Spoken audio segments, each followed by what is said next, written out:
हाँ जी, अस्सलाम वालेकुम। तबीयत मिजाज कैसे हैं आप लोगों के? ठीक हैं? उम्मीद करता हूँ खैरियत से होंगे।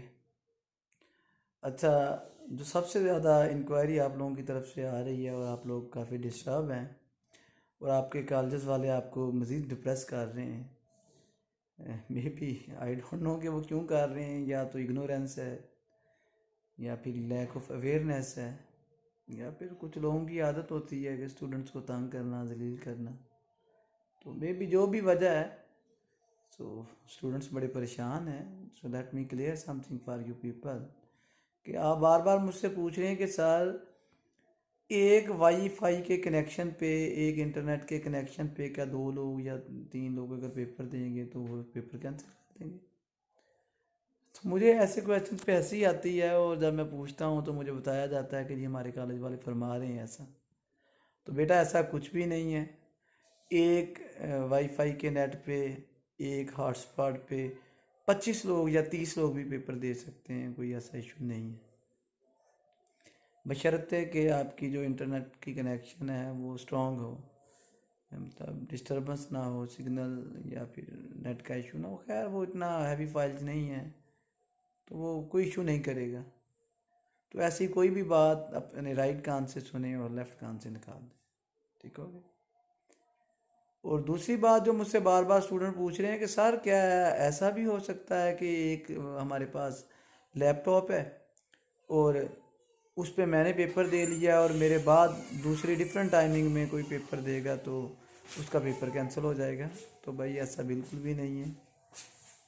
हमारे पास तो जो स्टूडेंट्स थे उनको तो आइडिया अच्छे से है, जो एमएससी फोर्थ सेमेस्टर के थे या बीएससी एट सेमेस्टर के। तो लैपटॉप तो हमारे पास लिमिटेड थे, 5 से 7 लैपटॉप थे, वही उसी लैपटॉप से बार बार स्टूडेंट्स ने पेपर दिए। मतलब आधी क्लास के पास लैपटॉप होता था, 7-8 लोगों को। हम वो 10 बजे वाली शिफ्ट को भी वही देते थे, 12 वाली शिफ्ट को भी वही देते थे, 2 बजे वाली शिफ्ट को भी वही देते थे, और ये लास्ट शिफ्ट हमारी 8 से 10 होती थी। तो हमारे तो किसी बच्चे का पेपर नहीं कैंसिल हुआ और हमारे बच्चों के माशाल्लाह मार्क्स भी बड़े अच्छे आए हैं। तो ये वो लोग हैं जो बेचारे, इन लोगों को मैं क्या कहूँ,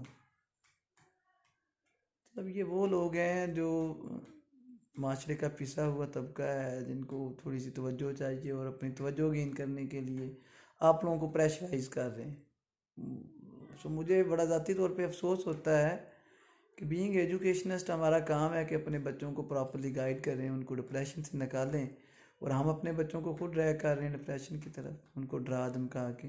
बच्चे रिलैक्स रहें, कोई ऐसा कोई हवा बना हुआ है जी। एक बच्चा मुझे कह रहा था, और मेरे लिए अपनी हंसी को कंट्रोल करना मुश्किल हो रहा था।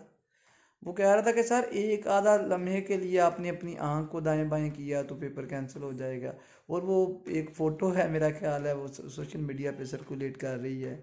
उसमें एक पेज है, उसके ऊपर 7-8 एंगल से फ़ोटो है और पेपर कैंसिल। ऐसा जीसी यूनिवर्सिटी कहाँ से मॉनिटर कर रही है? मैंने सारी ज़िंदगी गुजार दी है जीसी में, मैंने तो कोई मॉनिटरिंग नहीं ऐसी देखी। जीसी यूनिवर्सिटी को बदनाम करने की शायद कोशिश की जा रही है, या ये जीसी यूनिवर्सिटी बहुत सख्त university, I don't no. GC properly facilitate करती है और जीसी यूनिवर्सिटी फैसिलिटेशन पे बिलीव रखती है। पहले सेमेस्टर का थर्ड नहीं मिला जी, थर्ड का नहीं मिला जी, फिर भाई ये प्राइवेट एफिलिएटेड कॉलेज एक माफिया बन चुके हैं। और ये जिनका रिजल्ट अच्छा नहीं आता जिस चीज़ का, तो ये बच्चों को कहती हैं जी जीसी ने। अब देखें, मुझे एक बच्चा बता रहा था, हम 6 सेमेस्टर के स्टूडेंट हैं और हमें ना पहले सेमेस्टर का रिजल्ट मिला है ना हर सब्जेक्ट में एक। भाई फर्क हार्ड से एक, यार क्या हो गया है?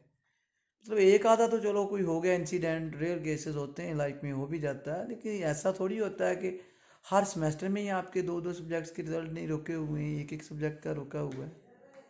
ऐसा हमारे पास भी स्टूडेंट्स हैं, हमने प्रॉपरली रिजल्ट्स उनको दिए हुए हैं और माशाल्लाह अच्छे रिजल्ट्स दिए हुए हैं। खैर ये तो रह गई अपार्ट फ्रॉम दीज थिंग्स। तो आज की हमारा इशू ये था कि ऐसा कुछ भी नहीं है, सिर्फ आपको डराया जा रहा है, धमकाया जा रहा है। पेपर को इजी लें, रिलैक्स रहें, मौज करें, कोई ऐसा फॉर्मेलिटी है ये। इसको पेपर तो मैंने पहले दिन क्रिटिसाइज़ कर दिया कि ये पेपर तो है ही नहीं।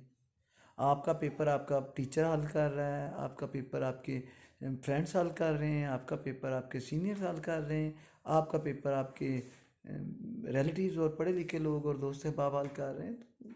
What nonsense! कि जी पेपर नहीं होगा जी, ये फ़ोटो नहीं खींची जाएगी जी, ये जी हल्की सी गर्दन मूव की तो ऐसे हो जाएगा। और स्पेसिफिकली वो बच्चे जिन्होंने पहली दफ़ा पेपर होना है, सेकंड सेमेस्टर के बच्चे बेचारों के खून चुकाए हुए हैं।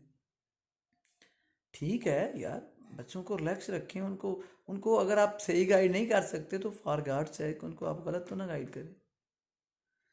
तो यही गुजारिशात आप लोगों से करनी थी कि पैनिक होने की ज़रूरत नहीं है, बड़ा सिंपल और इजी सा तरीका है। और दूसरी बात, ये बच्चे मुझे बता रहे थे कि जी मॉक टेस्ट में और कोई प्रॉब्लम्स आ रहे हैं, तो मैंने पिछली वीडियो में ये गुजारिशात आपसे की थी कि जो एग्ज़ाम फाइल है उसको अपडेट किया गया है, उसमें भी इश्यूज़ आए। जस्ट लाइक मैंने आपको FN एंड F5 की कमांड बताई थी, तो स्टूडेंट्स मुझे पता है ये इसको वायरल कर देते हैं। जिस यूनिवर्सिटी के भी रिसोर्सेज हैं वो उनको सुनते हैं, तो उन्होंने उसका मैंने कहा था कि अगर आप ज़्यादा इसको करेंगे तो मे बी जिससे उसको अपडेट करें सॉफ्टवेयर को, और उसका कोई ना कोई जिसे मैंने टिपिकल पंजाबी टर्म यूज़ की थी तोड़ निकालें, तो उन्होंने इसका तोड़ निकाल लिया होगा। मैंने अभी तक चेक नहीं की क्योंकि अभी मैं थोड़ा फैमिली के साथ टाइम गुजार रहा हूँ, क्वालिटी टाइम। तो जैसे ही मैं I will be back to work, Punjabi में फिर एक स्पेसिफिक टर्म यूज़ करूँगा कि इसका भी ना कोई जुगाड़ लगाएंगे हम।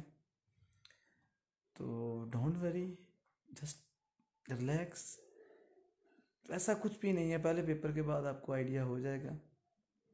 जीसी यूनिवर्सिटी को ये क्रेडिट जाता है कि वो बच्चों को फैसिलिटेट करती है और फैसिलिटेशन पे यकीन रखती है। तो ऐसा कुछ नहीं है जैसे आपके कॉलेज आपको मिस गाइड कर रहे हैं, दैट इज़ वेरी अनफॉर्चुनेट। इसके साथ आप सबको मैं ईद मुबारक बोलूँगा, जश्न ईद मिलाद नबी आप सबको मेरी तरफ से, आपको और आपकी फैमिली को मुबारक हो। अपने इस ख़ास दिन की दुआओं में मुझे ज़रूर याद रखिएगा। इसके साथ साथ मेरे पास एक बड़ी सैड न्यूज़ आ रही है कि हमारा जो ब्रदर कंट्री है तुर्की, वहाँ पे कोई शदीद किस्म का ज़लज़ला आया है, और मैं कुछ वीडियोस देख रहा था, उसमें काफ़ी नुकसान होता हुआ मुझे नज़र आ रहा है, वो जानी और माली नुकसान। तो मेरी अल्लाह ताला से दुआ है कि अल्लाह ताला तमाम लोगों को महफूज रखे और हम सब को अपने हिफ्ज़ ईमान में रखे। दुआओं में याद रखिएगा। Thank you very much.